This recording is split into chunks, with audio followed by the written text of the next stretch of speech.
Hey guys, welcome back to ABC Murders. Now we are just doing this.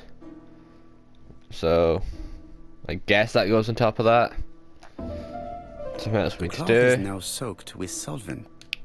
Now, sorry about the last episode not being as good as hoping it was, but it's a trick of doing that.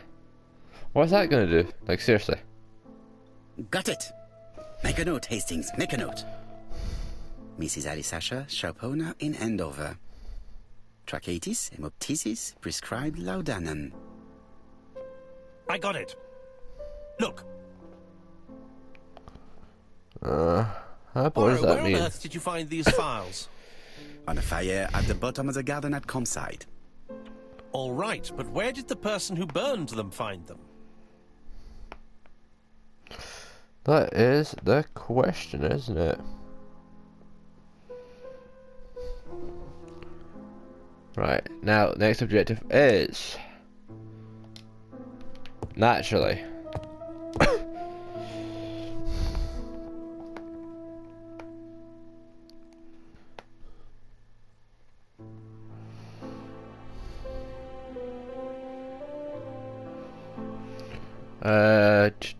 Logically read this one first. Shopkeeper in Andover. Tracheitis, hemoptysis, chronic cough with lots of blood. Prescribed laudanum-based cough medicine. Wait, that's the first victim. Betty Barnard, waitress in Bexhill. That's the second victim. Causing dysphonia. Advised to stop That's smoking. A, that's B, which means that has to be C, but then what's this? Alexander Bonaparte Cust. While wounded, That's C. mustard gas and head trauma. Wait, if I say B and C, what's this? Owner That's of the D. Black Swan Hotel in Doncaster. It's not just A, B, C, he's doing the whole thing. Disease, heart condition. Let us now try and get our brain cells to work.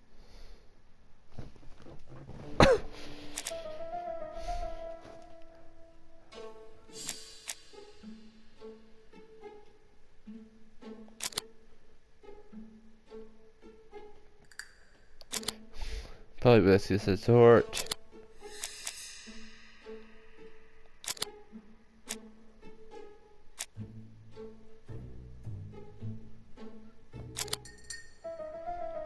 From the doctor. The burned documents are medical records, and without a doubt they come from Clark's archives. First of all, because all the patients have throat conditions. And secondly, their name starts with either A, B, C, or D, and it is precisely the files that match these letters that have been tampered with. But why burn these files? How come the names of the two victims appear on them? And who are the two other patients? These are very good questions. Oh, phone call. Oh, cool. I gotta answer the phone.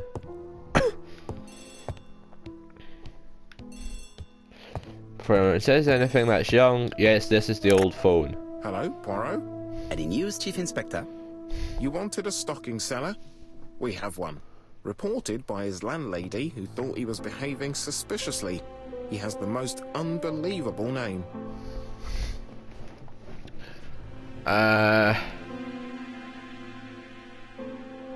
Alexander Bonaparte Cust. Yes, Alexander Bonaparte Oh, Cust. cool. How did you guess? Poirot, you have magical powers. It's a serious lead. I called Doncaster. A person matching Cust's description has been seen at the station. He got off the train from London, but after that, nobody knows where he went.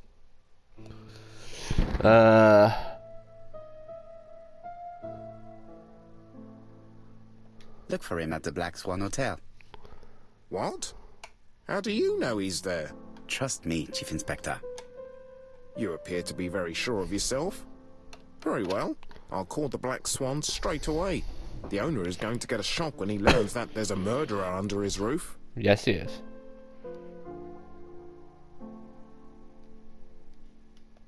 Do your best, Jap. You can count on me. Hastings, everything is at stake. With a little luck, our main suspect will soon be under lock and key. Was that the phone again? So has Cust been arrested? Yes, the Doncaster police are sending him by train. That is good news. But why so gloomy, Chief Inspector? Well, when I told the hotel owner that he was sheltering a murderer, he collapsed. He's dead? No, fortunately, but it has taken its toll on him. It has to be said that with his name starting with the letter D, he had every reason to fear Cust. I bet he was going to be the next victim. Yep. Chief Inspector, I believe that I share responsibility for this incident. What do you mean? I saw Mr. Dunbar's medical records. His heart was weak. I should have warned you. It's very honest of you to tell me that, Poirot. I appreciate your gesture. Please keep me informed of his progress. You can count on me. I will visit him at his bedside when the killer is caught. That's typical of you, Poirot. So we got the victim, but not the guy. The next part of the investigation in order to avoid other incidents. While we're waiting to question Cust, we could search his room in London. Where does he live? The Marbury Guest House. I'll see you there. Yes, but start without me. First of all, I have to sort out a few details for Cust's transfer. I understand. À bientôt. Hastings, we are making good progress. Please go and search the room of our #1 suspect. With pleasure. I did have a dentist appointment, but I'll cancel. The dentist. So that is why you are so nervous and bad-tempered. A visit to the dentist is never an enjoyable prospect. But Never. an unavoidable one. Go to your appointment, Hastings. I will manage on my own. Oh, come on, not a phone. Is that what the phone, folks? With family around, I need that phone. Plugged in. For their use, not my own, so I can ignore it. To Marbury Guest House, please. Oh, so unprofessional, I think.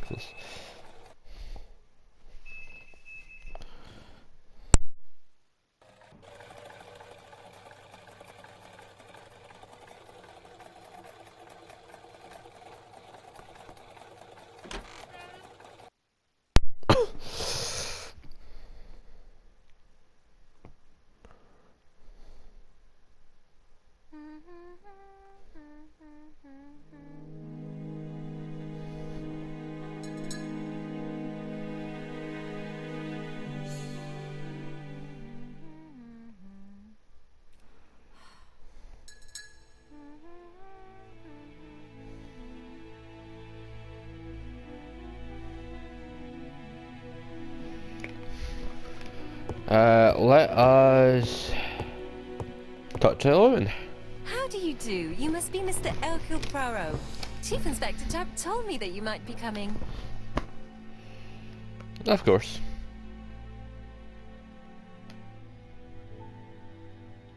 Madame, you may be of valuable help to me. It would be my pleasure to help you. Will Of there be course. some journalists there as well? I think you might even be interviewed. You are key witness. I've suspected him for some time, but he appeared so harmless. Oh yes, sometimes he got angry and waved his arms about. But even then, he wasn't frightening. And he was as gentle as a lamb again immediately afterwards. It was only this morning that I understood. He told me he was going to Cheltenham, but my daughter saw him at Euston Station. It's not the right station. To get to Cheltenham, you have to take the train from Paddington. And what's more, Mr. Cust left behind an ABC with Doncaster underlined. As you can imagine, when I saw that, I called Scotland Yard. Uh-huh.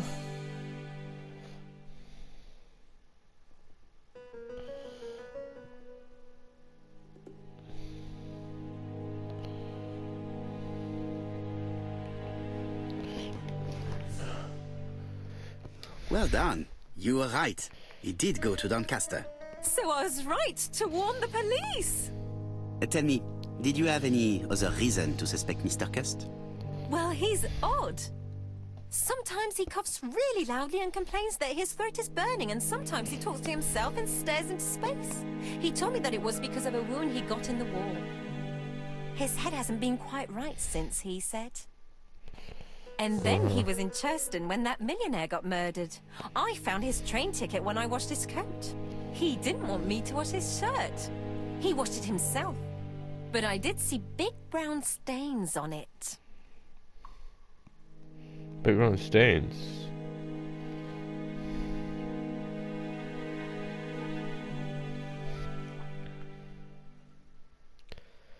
Where were the stains on the shirt?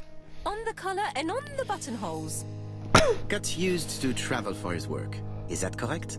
Oh, it wasn't for pleasure. He was always on well on trains. But he had to sell his stockings around England. I have to respect my engagements, he used to say. Do you know where Cust was at the time of the murder in Andover and Bexhill? On June the 21st and July the 25th? No, I don't know. That was a while ago, you know. But surely you keep a register. It won't do you much good. Mr. Cuss rents his room for the year. If he goes away for a few days, I have no reason to make a note of it. Ah! I remember one thing. Bexhill by the sea, right? Indeed. It is a large seaside resort. Well, as it happens, at the start of July, Mr. Cast asked me to repair his bathing dress. Suspicious, huh?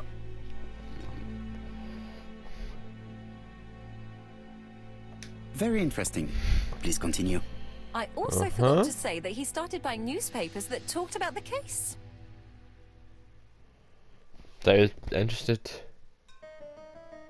Really When bad did them. he start buying the newspapers? Let's see.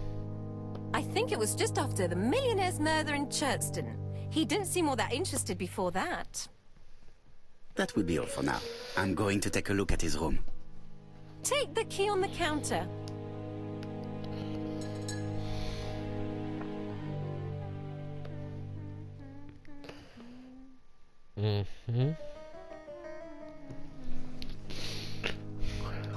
I should check the register.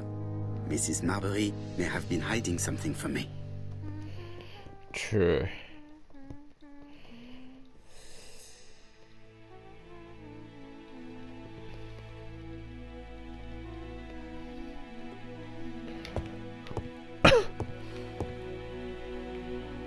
Oh, I didn't do that thing today. Oh, by the way, as of right now, I believe that there is actually a new Charlotte games coming out for the PS4 and Xbox One. I'll be getting it for the PS4 because I really do enjoy the Charlotte games myself, and I know if you enjoy this, you'll enjoy that.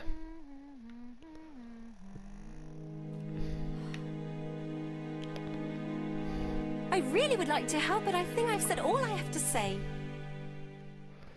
I know, I forgot to do this.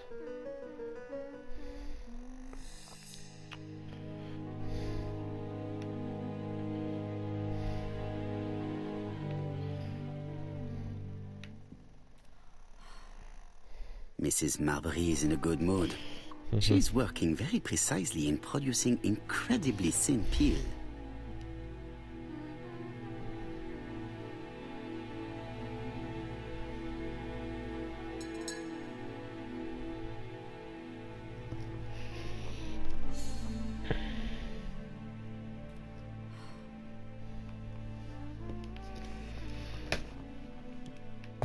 Cool. Now that's done. The register. I don't think my register will help you. Mr. Cuss rents his room all year.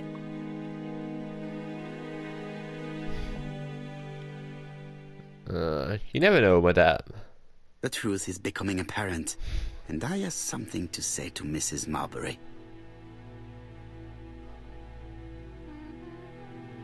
Uh-huh. Mrs. Marbury, if I am to believe the register, you rented room 306 to a certain Mr. Fishman on the day of the Bexhill murder? Room 306 is Cust's room. Can you explain yourself? Yes, I remember. Just for one night as a favor. Mr. Cust was away, all my other rooms were taken, and poor Mr. Fishman had nowhere to go. Right.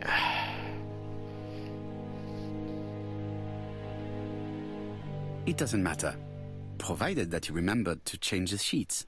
Oh, do you think so? Excuse me? Uh-huh. Let's go have a look at his room.